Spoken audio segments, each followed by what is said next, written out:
메리 스티븐슨이 쓴 모래 위의 발자국이라는 글을 읽어보신 적이 있을 겁니다. 짤막한 영상으로 그 글이 어떤 글인가를 한번 보도록 하겠습니다.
어떤 내용인지 아시겠습니까? 이분이 어느 날 꿈을 꿨다는 겁니다. 주님과 함께 바다를 걸었고 자신의 인생을 뒤돌아봤다는 겁니다. 봤더니 두 개의 발자국이 있었다는 겁니다. 하나는 나의 발자국, 또 하나는 주님의 발자국이었다라는 거예요. 그런데 문득 어느 한 장면을 봤더니 발자국이 하나밖에 보이지 않았다라는 겁니다. 그리고 그 하나밖에 없었던 발자국, 그 순간을 들여다봤더니 자신이 가장 힘들고 고통스럽고 외로웠던 순간이라는 겁니다. 그래서 이 사람이 주님께 이렇게 물었답니다. 주님, 나를 사랑한다고 하지 않으셨습니까? 언제나 나와 함께 한다고 하지 않으셨습니까? 제가 가장 힘들고 제가 가장 외로운 그 순간 왜 저 혼자였습니까? 라고 물었답니다. 그때 그 주님이 이렇게 말했답니다. 사랑하는 나의 아들아, 나는 너를 누구보다도 사랑한단다. 네가 시련과 고통을 당하고 있을 때에 나는 한 번도 네 곁을 떠난 적이 없었다. 내가 한 사람의 발자국밖에 볼 수 없었던 것은 그때 내가 너를 업고 가고 있었던 때였다란다 라고 이야기를 했답니다. 맞습니다. 하나님은 우리가 기쁘고 즐거운 길을 걸을 때 함께 하십니다. 그러나 우리가 고통과 눈물의 길을 걸을 때에도 하나님은 항상 우리와 함께 하십니다. 오늘 본문 역시 고통과 눈물의 시간 속에도 여전히 요셉과 함께 하셨던 하나님을 소개하고 있습니다. 그러므로 오늘 말씀을 통해서 하나님은 언제 어디서나 나와 함께하는 분이라는 이 믿음을 다시 한번 회복하는 그런 시간이 되었으면 좋겠습니다. 오늘 본문의 내용은 여러분이 너무나도 잘 알고 있습니다. 애굽의 보디발 장군의 집에 노예가 된 요셉의 이야기입니다. 특별히 오늘 본문을 보면 강조가 되고 있는 것이 있습니다. 그게 뭐냐면 하나님이 함께 하셨다라는 겁니다. 하나님이 누구와 함께 하셨습니까? 요셉과 함께 하셨다라는 거예요. 2절 여호와께서 요셉과 함께 하심으로, 3절 그의 주인이 여호와께서 그와 함께 하심을 보며, 이렇게 이야기를 하고 있습니다. 사랑하는 성도 여러분, 하나님은 요셉과 함께 하셨습니다. 여러분이 한 가지 생각해 볼 것은 이런 겁니다. 과연 우리에게 있어서 가장 큰 최고의 축복은 무엇일까라는 부분을 생각해 보셔야 합니다. 뭘까요?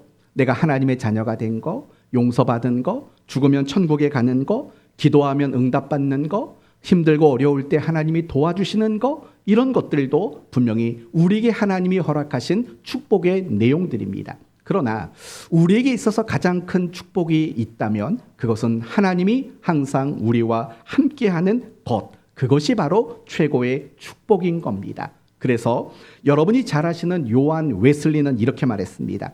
가장 최선은 하나님이 나와 함께하는 것입니다 라고 이야기를 했다고 합니다. 맞습니다.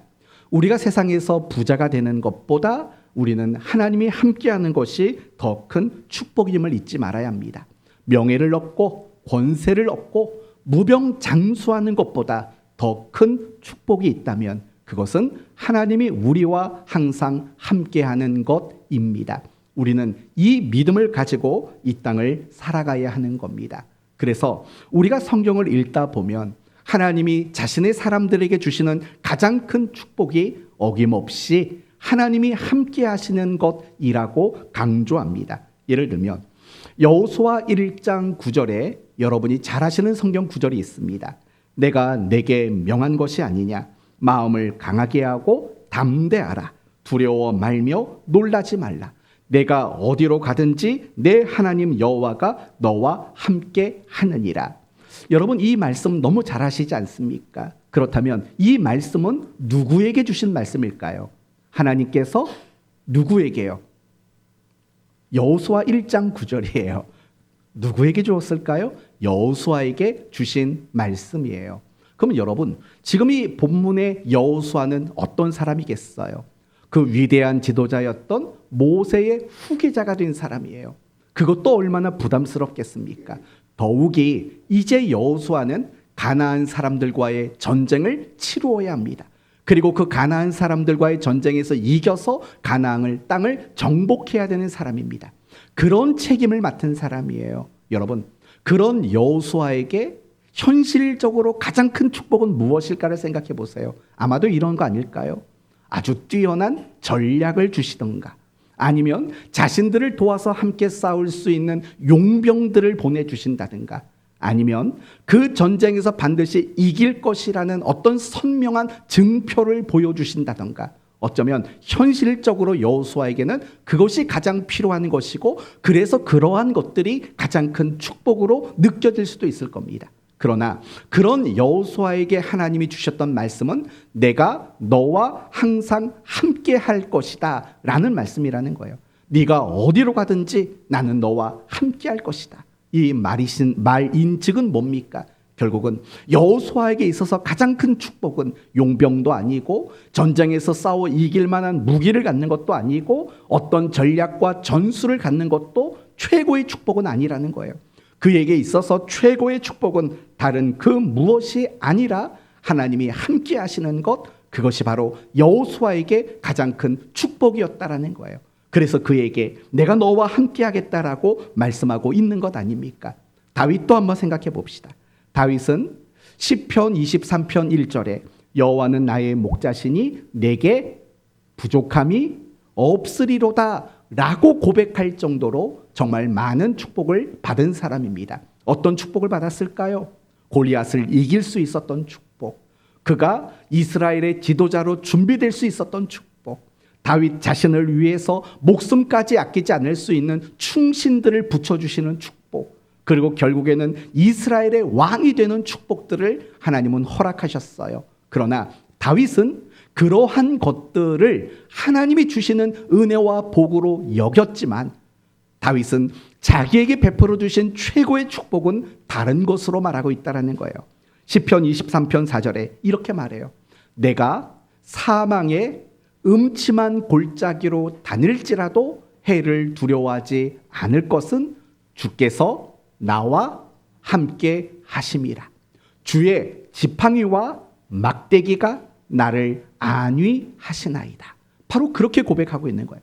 다윗은 자기 자신이 하나님께 받은 최고의 축복이 내가 사망의 음침한 골짜기를 다녀도 두려워하지 않을 정도로 항상 나와 함께 하셨습니다라고 그는 자신의 최고의 축복이 하나님의 함께 하심이라고 고백하고 있는 거예요. 마태복음 28장을 보시면 예수님이 승천하시기 직전에 제자들에게 이런 말씀을 합니다. 너희는 가서 모든 족속으로 제자를 삼아 아버지와 아들과 성령의 이름으로 세례를 베풀고 내가 내게 분부한 모든 것을 가르쳐 지키게 하라. 볼지어다 내가 세상 끝날까지 너희와 항상 함께 있으리라고 말해요.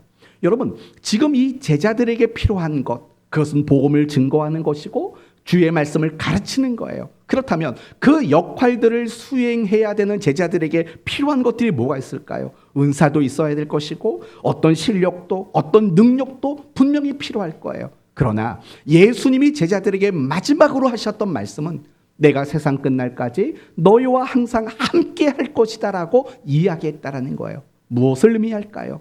제자들에게 있어서 가장 큰 축복은 어떤 능력과 실력을 갖추는 것이 아니라 하나님이 항상 함께 해 주시는 것, 그것이 가장 큰 축복이라고 이야기하고 있다라는 거예요. 그래서 성경을 보면 늘 하나님은 자기 백성들을 향해서 가장 강조하셨던 말씀, 내가 너희와 항상 함께 있을 것이다 라는 거예요. 야곱은 형 에서를 피해서 자신의 집을 떠났어요. 이제 나그네 인생을 살기 시작했어요. 그에게 하셨던 말씀이 무엇인지 아십니까? 다른 그 무엇이 아니라 이런 말씀을 하셨어요. 내가 너와 함께 있어 내가 어디로 가든지 너를 지키며 너를 이끌어 이 땅으로 돌아오게 할지니라. 내가 너와 함께 하겠다라는 거예요. 어디 그뿐입니까? 하나님께 사명으로 부르심을 받은 모세가 자신 없어 할 때 그때 하나님이 하셨던 말씀도 똑같아요. 하나님이 이르시되 내가 반드시 너와 함께 있으리라 해요. 멸망해 가는 이스라엘, 그리고 이사야 선지자에게 하나님이 하셨던 말씀도 이런 말씀인 거죠. 두려워 말라 내가 너와 함께함이라. 놀라지 말라 나는 너의 하나님이 됨이라. 내가 물 가운데 지날 때에 내가 함께할 것이니라 라고 말을 하고 있다는 거예요. 이처럼 하나님은 자기 사람들을 향해서 주시는 최고의 축복이 항상 함께 하심이라고 말씀하고 있다라는 거예요. 사랑하는 성도 여러분, 하나님은 우리 모두에게도 이러한 축복을 주셨어요. 예수 믿는 사람들 중에 하나님이 함께 하심이라는 축복을 받지 못한 성도는 존재하지를 않아요. 하나님은 여러분과 항상 함께 해 주시는 그 축복을 선물로 주신 줄로 믿습니다. 다윗의 표현대로 말하면 여러분이 푸른 풀밭과 쉴만한 물가로 다닐 그때에도 함께 하시고 여러분이 사망의 음침한 골짜기 같은 길을 걸을 때에도 하나님은 여러분과 항상 함께 하세요. 심지어 원수의 목전에서도 하나님은 여러분과 항상 함께하는 하나님이신 거예요. 이걸 조금 더 우리 편에서 말을 한다면 여러분이 하나님을 간절히 찾을 때도 하나님은 여러분과 함께 하세요. 그러나 여러분이 하나님을 외면하고 여러분이 하나님을 잊고 살아가는 그 순간에도 하나님은 여러분과 함께하고 계셔요. 때로는 우리가 신앙생활을 열심히 하다 보면 왠지 내가 하나님 앞에 당당하고 내가 하나님 앞에 자신감 있을 때가 있어요. 그런 순간에도 하나님은 함께 하세요. 그러나 어떤 순간에는 정말 하나님 앞에 너무 부끄럽기 짝이 없는 그런 순간도 있다고요. 그러나 그 순간에도 하나님은 변함없이 우리와 함께 하시는 그런 하나님이시라는 거예요. 내 삶의 모든 자리에서, 내 삶의 모든 시간 속에서 하나님은 항상 우리와 함께 하시는 거예요. 이것이 하나님이 우리에게 약속하신, 그리고 우리에게 베풀어 주신 최고의 축복이라고 성경은 말하고 있는 거예요. 여러분 모두가 이 축복을 약속받은 거예요. 그래서 여러분이 어떤 순간에도 하나님은 나와 함께 계셔라는 이 확신을 가지고 살아가는 우리 성도님들 모두가 되셨으면 좋겠어요. 그런데 문제가 하나가 있어요. 그 문제는 뭐냐? 하나님이 나와 함께 하신다는 것은 배워서 너무 잘 알아요. 그러나 하나님이 나와 함께하는 그 사실이 느껴지지 않을 때가 많아요. 어제 밤에 말씀 준비하고 집에 들어갔죠. 저희 아내가 이제 먼저 잠자리에 들어가는데 제가 불렀어요. 여보, 당신은 하나님이 항상 함께하는 걸 느껴요? 라고 물었어요. 저희 아내가 어떻게 대답했을까요? 어떻게 대답했을까요? 항상 느껴요? 했을까요? 탁 한번 저를 쳐다보더니 그냥 가버렸어요. 대답도 안 하고, 그래서 여보세요 불러도 대답을 안 했답니다. 그러면 여러분에게 하나 물어보고 싶어요. 여러분은 하나님이 나와 함께하는 것을 알고 계시잖아요. 그러면 정말 여러분은 하나님이 나와 함께한다는 사실을 항상 느끼시나요? 어때요? 항상 느끼세요? 저는 아니거든요. 여러분은 어떠신가요? 분명히 때로는요, 하나님이 나와 함께한다라는 그 사실을 너무나도 명확하고 분명하게 느낄 때가 있어요. 이건 하나님이 함께하지 않으면 될 일이 아니야. 내 스스로가 느낄 때가 있어요.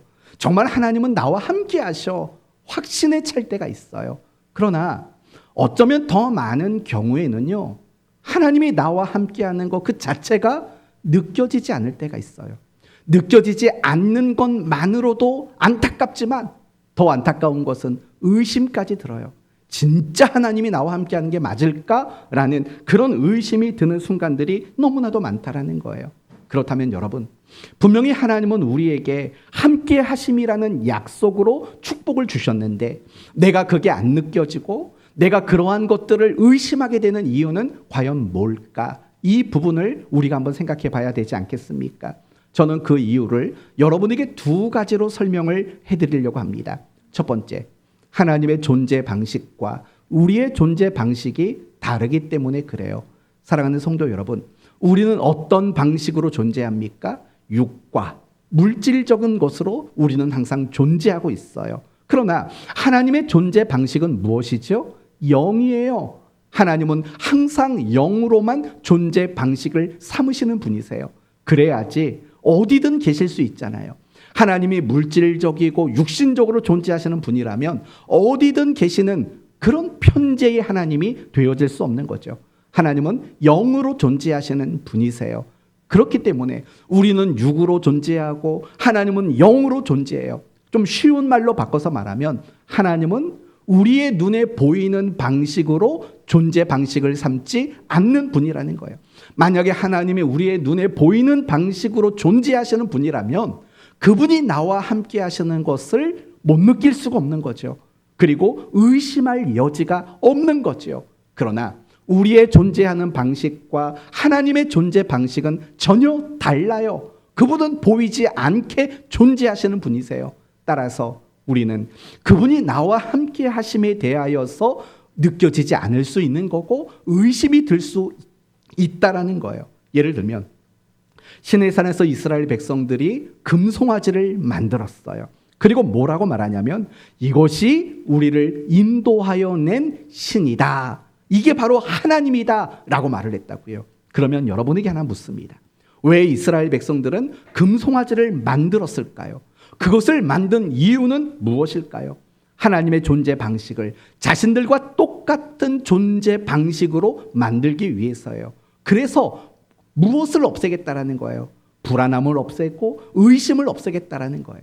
하나님의 존재 방식과 우리의 존재 방식이 일치하면 더 이상 우리는 불안하지 않다고 여겼기 때문인 거예요. 그래서 그들은 시내산에서 금송아지를 만들어 놓고 이제 하나님은 이 방식으로 존재하는 분이라고 그렇게 그들이 삼아 놓았다라는 거예요. 안심하기 위해서라는 거예요. 우리도 똑같은 거예요. 하나님이 여러분의 배우자처럼 늘 눈에 보이면 나와 함께 한다는 거 의심할 여지가 없어요. 그러나 하나님은 우리의 눈에 보이지 않는 영이라는 존재 방식을 가지고 계신 거예요. 그래서 안 느껴져요. 그래서 우리는 의심이 드는 순간들이 생길 수밖에 없는 거예요. 그리고 또 한 가지의 이유가 있어요. 그것은 하나님이 나와 함께 하신다라는 것을 증명할 만한 결과물이 없기 때문에 그래요. 예를 들면 이런 거예요. 날마다 기뻐요. 그냥 날마다 기뻐요. 아무런 문제도 생기지 않아요. 항상 성령이 충만해요. 항상 하는 것마다 너무 잘 돼요. 하나님께 기도하면 기도하는 것마다 다 응답이 돼요. 내가 마음에 어떤 소원을 품으면 그 소원이 늘 이루어져요.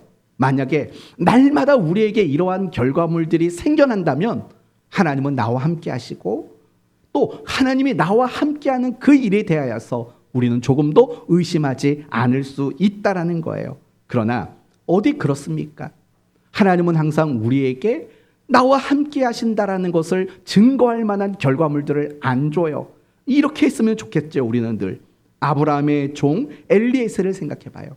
어느 날 아브라함이요, 자기의 아들 이삭을 결혼시키기를 원했어요. 그래서 엘리에셀이라는 노종에게 부탁을 해요. 우리의 고향집에 가서 이삭의 배우자가 될 아가씨를 좀 데리고 와라 라고 부탁을 해요. 그러면 이 엘리에셀이 이제 메소포타미아로 갔다고요. 그리고 그곳에 도착하자마자 하나님께 기도를 해요. 뭐라고 기도하냐면, 그가 우물 곁에 있었는데 이렇게 기도를 해요. 하나님, 어떤 아가씨가 이렇게 오거든 제가 그 아가씨에게, 아가씨라고 말하면 이상한가요? 아낙네? 아무튼 오면 제가 이렇게 말할 겁니다. 나에게 물 좀 주시오. 그렇게 요구했을 때, 예, 제가 당신에게 물을 드리고 당신의 낙타에게도 물을 주겠습니다 라고 대답하면 그 여자가 이삭의 신부감인 줄 알겠습니다 라고 그렇게 기도를 해요. 그런데 놀랍게도요, 그 기도가 끝나자마자 이삭의 신부감이 될 리브가가 와요. 그리고 그 리브가에게 노종이 말을 하죠. 나에게 물 좀 줄 수 있겠소? 그랬더니 그 리브가가 똑같은 대답을 하는 거예요. 예, 제가 당신에게 물을 드리고 당신의 낙타에게도 물을 마시도록 하겠습니다라고 대답을 하는 거예요. 여러분, 정말 하나님이 함께 하신다라고 엘리에셀 그 노종은 깨닫고 하나님을 찬송하고 경배하게 돼요. 여러분, 하나님이 함께 하신다라는 이런 증거의 결과물들이 늘 우리에게 있다면 왜 의심이 생기겠어요? 이삭을 한번 생각해 봐요.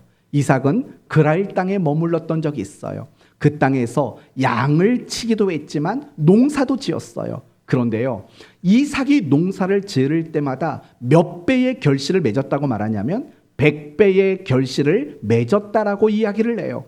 뿐만 아니라 그런 이삭을 보면서 그랄 사람들은 시기심을 가져요. 이삭의 우물을 자꾸 빼앗아요. 그런데 신기한 거는요, 그 우물을 빼앗기고 다른 곳에 가서 땅을 파면 거기가 또 우물이 되는 거예요.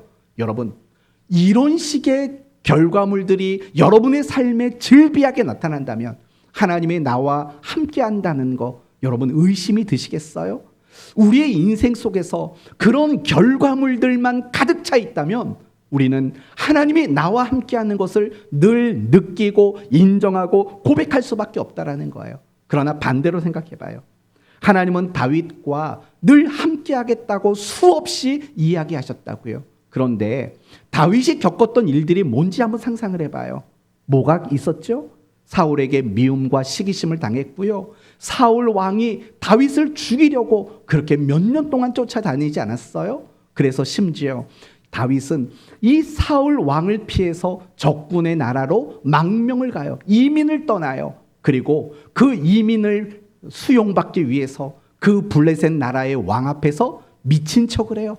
막 침을 질질질 흘리고 등짝을 긁고 이런 미친 짓까지 한다고요. 그리고 결국에는 블레셋에 망명을 하게 되는 거예요. 여러분, 아니 하나님이 함께 하시는데 그렇게 미움을 당해요? 하나님이 함께 하시는데 그렇게 죽을 고비를 넘겨요? 하나님이 함께 하시는데 그렇게 광야에서 도망자로 살아가요? 하나님이 그렇게 함께 하시는데 적군의 나라에 가서 미친 척까지 해야 돼요? 그런 결과물이 없는 거예요. 아마도 다윗은요, 정말 하나님이 나와 함께 한다라는 그 사실에 대해서 의심이 들 순간들이 너무나도 많았을 거라고요. 욥이라는 사람을 생각해 봐요. 욥이 하나님을 잘 섬기려고 얼마나 많이 노력했냐고요. 하나님이 사탄에게까지도 이 욥을 자랑했지 않습니까? 그런데 욥이 겪었던 현실들은 뭐예요? 하루아침에 10명의 자녀가 죽어요. 모든 재산을 빼앗겨요. 그리고 자신의 건강마저도 잃어버려요. 그리고 자신의 아내가 하나님을 저주하고 죽어버려. 그리고 집을 나가버렸어요. 그때 욥이 자신의 심정을 어떻게 고백했는 줄 알아요? 욥기서 23장을 보면 이런 말이 나와요. 내가 앞으로 가도 그가 계시지 아니하며 내가 뒤돌아가도 그를 배울 수 없구나 라고 말을 한다고요. 어떤 고백인 것 같아요? 하나님, 정말 하나님 저와 함께하는 거 맞아요? 하나님 정말 저를 사랑하는 거 맞아요? 이런 고백을 하는 거라고요. 그렇게 믿음이 좋았던 욥도 그 인생에 정말 고난과 역경과 눈물이 가득 찰 때 하나님이 나와 함께하는 그 사실을 의심하고 그 확신이 흔들려 버렸던 순간들이 분명히 있었다라는 것을 보고 있는 거예요. 사실 우리도 마찬가지예요. 하나님이 우리와 함께한다라는 거 우리가 머리로 모르지 않아요. 우리가 그 사실을 부정하지 않아요. 그런데 안 느껴져요. 왜요? 내 삶을 보면 정말 하나님이 나와 함께 하신다라는 것을 증거할 만한 결과물들이 잘 안 생겨요. 뭐 어디 하나라도 좀 잘 되면 좋겠는데 우리 삶에 잘 되는 건 없고, 내가 기도하면 좀 응답해 주면 좋겠는데 응답도 별로 일어나지를 않아요. 내가 정말 함께 하신다면 여기에서 기대하는 삶이 내 삶에 일어나지를 않아요. 그 결과가 뭐예요? 우리는 흔들리는 거예요. 정말 하나님이 나와 함께하는 게 맞나? 라는 그런 의심이 들 수밖에 없다라는 거예요.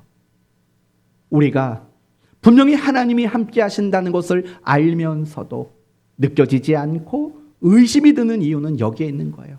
존재 방식이 다르심, 그리고 내 삶에 함께 하심을 증거할 만한 어떤 결과물들이 없기 때문이라는 거예요. 그래서 하나님이 나와 함께하는 게 느껴지지를 않는 거예요. 그러면 여기서 중요한 질문을 하나 해보도록 합시다. 그러면 여러분이 하나님이 나와 함께하는 것을 느끼지 못한다면 하나님은 여러분과 함께하지 않는 걸까요? 여러분은 이 질문에 어떻게 생각되십니까? 그렇지 않다가 맞는 거예요. 내가 느끼지 못해도 하나님은 우리와 함께하는 거예요. 단지 내가 하나님이 나와 함께하는 것을 느끼지 못할 뿐이라는 거예요. 내가 느끼던 내가 느끼지 못하던 하나님은 항상 나와 함께 하시는 분이라는 겁니다. 여기서 우리는 이 사실을 알아야 돼요. 우리가 신앙생활을 할 때 정말 조심해야 되는 게 있어요. 그게 뭔지 아세요? 내 느낌과 내 감정을 신앙의 기초로 삼는 일이에요. 이걸 우리는 너무나도 조심하고 또 조심해야 돼요. 만약에 여러분, 내가 신앙생활을 한다고 말하지만 내 느낌이나 내 감정이 기초와 근거가 된다면 그게 과연 신앙생활이라고 생각하십니까? 그건 신앙생활이 아니라 그건 단지 여러분의 신념에 불과한 거예요. 그러나 너무나 많은 그리스도인들은요, 늘 내 느낌과 내 감정을 신앙의 기초로 삼는 거예요. 그래서 생각나는 게 뭔지 아세요? 늘 이런 말을 해요. 난 정말 하나님이 나를 사랑하시는 게 맞을까? 정말 하나님은 나를 구원하신 게 맞을까? 하나님은 나를 용서해 주신 게 맞을까? 라는 수없이 많은 의심들이 생겨나는 이유가 내 느낌과 내 감정을 신앙의 기초와 근거로 삼기 때문에 그래요. 여러분, 애굽에서 해방받은 이스라엘 백성들이 힘들고 어려울 때마다 하나님 앞에 자주 했던 말이 뭔지 아십니까? 이런 말을 했어요. 애굽에 매장지가 없어서 우리를 광야에 묻으려고 우리를 인도하여 내셨나이까? 라고 이야기를 너무나도 많이 했어요. 그러면 이 이스라엘 백성들이 매장지가 없어서 광야로 우리를 데리고 나왔습니까? 이렇게 말했던 이유가 뭘까요? 그 광야의 척박한 생활 때문이겠죠.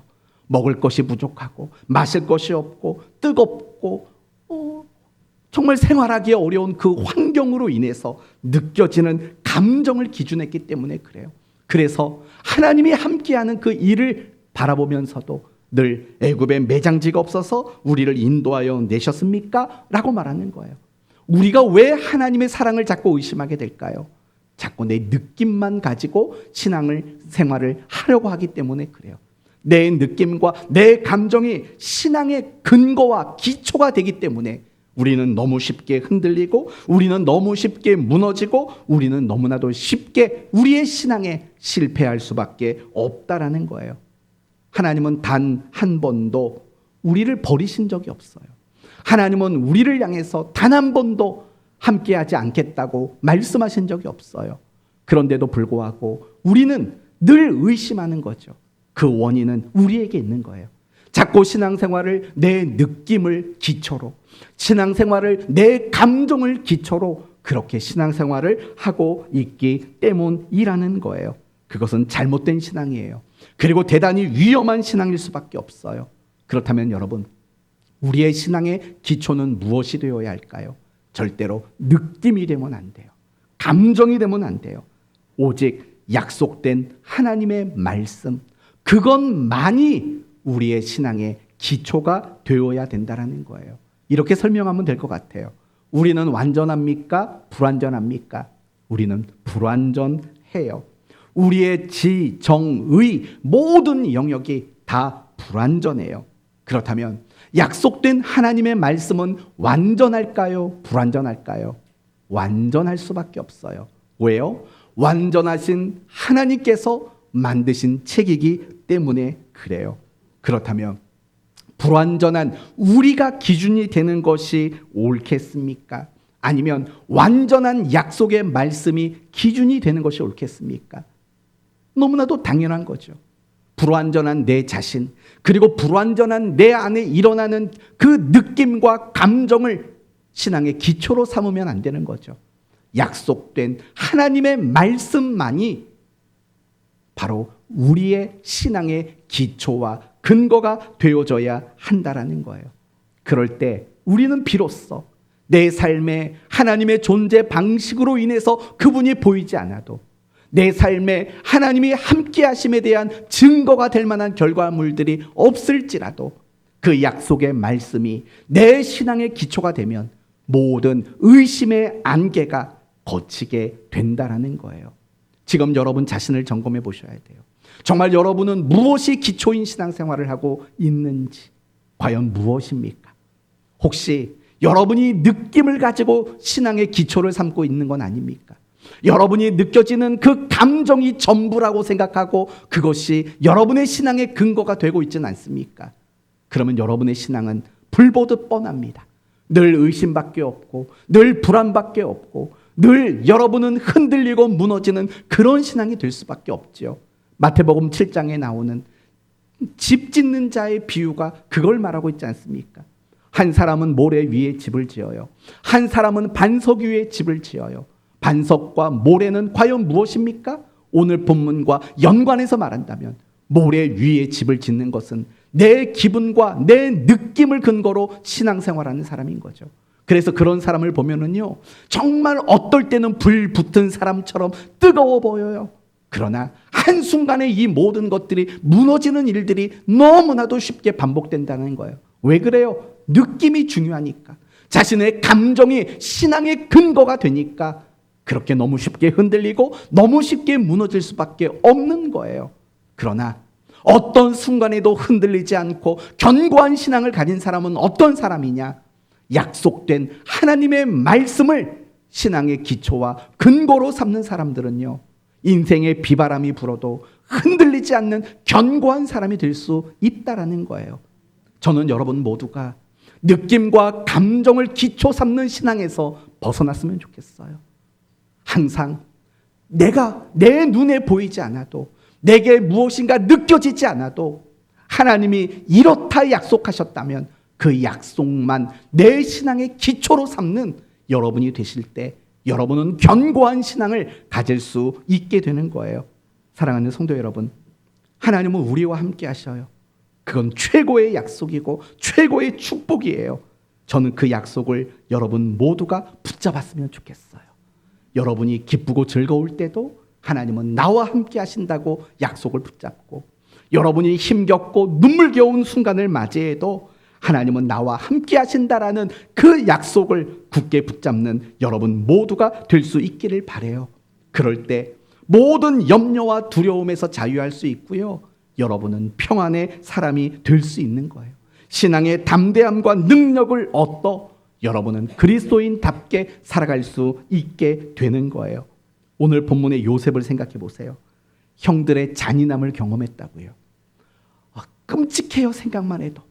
자기를 죽이려고 했던 형들의 눈빛, 자기를 구덩이에 던져놓고 위에서 비웃고 있는 형들의 얼굴. 여러분, 눈만 감고 잠들면 그 형들의 표정과 눈빛이 떠오를 것 같지 않아요? 형들의 그 잔인한 걸 경험했다고요. 그리고 그가 지금은 노예로 전락하고 말았어요. 한번 생각해 봐요. 아버지의 사랑을 독차지했던 사람이에요. 그런데 형들의 그 잔인함을 경험하고 노예로 전락해 버렸어요. 얼마나 견디기 어렵겠냐고요. 시편 105편을 보면 이런 말이 나와요. 내 몸이 쇠사슬에 매여라고 말을 해요. 거기서 말하는 몸이란 그의 영혼과 그의 심령을 말하는 거예요. 너무 고통스러웠다라는 거예요. 그런데 여러분, 이 요셉의 모습을 보면은요, 오늘 본문의 요셉의 모습을 보면 그는 원망을 내뱉는 사람이 아니에요. 불평을 내뱉는 사람이 아니에요. 정말 신실한 사람이라는 걸 보게 돼요. 4절을 볼까요? 요셉이 그의 주인에게 은혜를 입어 섬김에 그가 요셉의 가정 총무로 삼고 자기 소유를 다 그의 손에 위탁하니.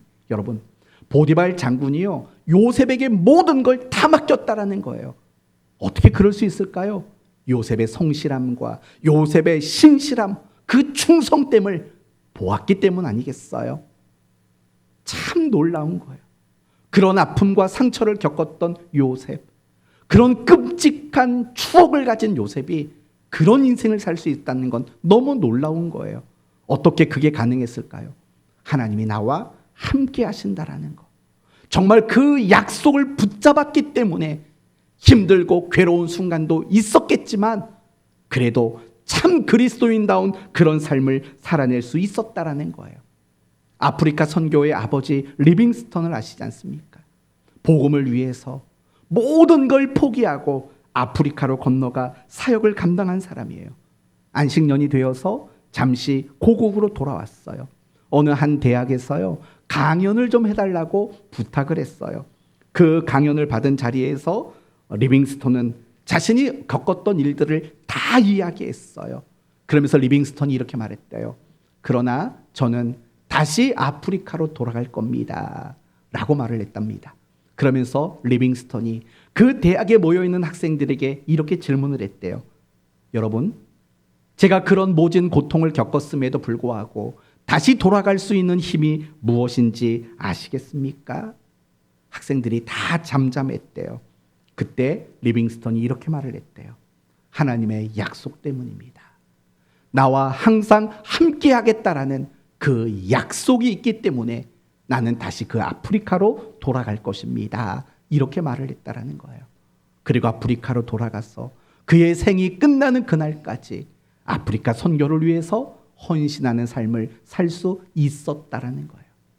그분이 운명하는 날, 기도하는 모습으로 운명했다고 합니다.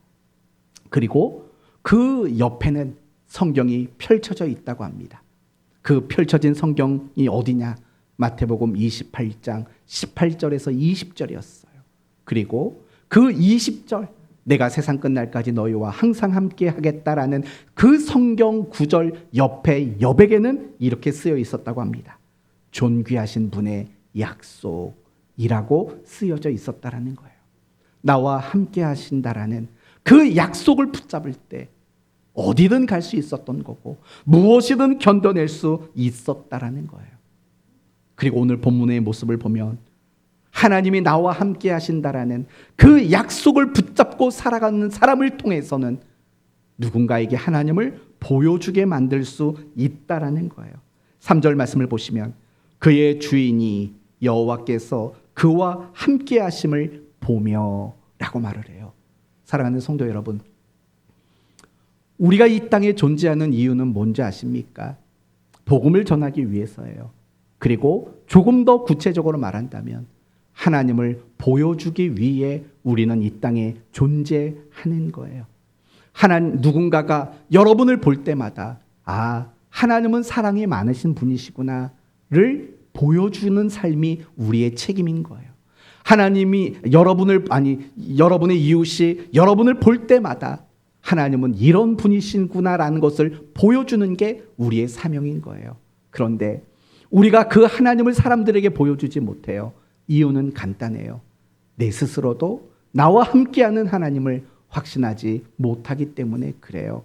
그러므로 내가 하나님이 나와 함께 하신다라는 그 약속을 붙잡고 살아갈 때 비로소 요셉이 그의 주인에게 함께 하시는 그 하나님을 보여준 것처럼 우리도 누군가에게 나와 함께하는 그 하나님을 보여줄 수 있게 된다라는 겁니다. 항상 나와 함께하는 그 약속을 붙잡고 살아가는 여러분 모두가 되셨으면 좋겠습니다. 지금 여러분은 어떤 인생을 살아가고 계십니까? 푸른 초장, 쉴만한 물가입니까? 아니면 사망의 음침한 골짜기 또는 원수의 목전을 걷고 계십니까? 꼭 기억하십시오. 하나님은 지금 당신과 함께하고 있습니다. 그 확신이 흔들리지 않는 여러분이 되셨으면 좋겠습니다. 그럴 때 여러분 모두가 요셉처럼 어디서나 신실한 그리스도인이 될 수 있고 어디서나 하나님을 보여주는 그런 참다운 그리스도인의 삶을 살게 될 줄로 믿습니다. 나와 함께 하시는 하나님, 그분을 꼭 붙잡고 살아가는 여러분 모두가 되시기를 예수 그리스도의 이름으로 축원드립니다. 아멘.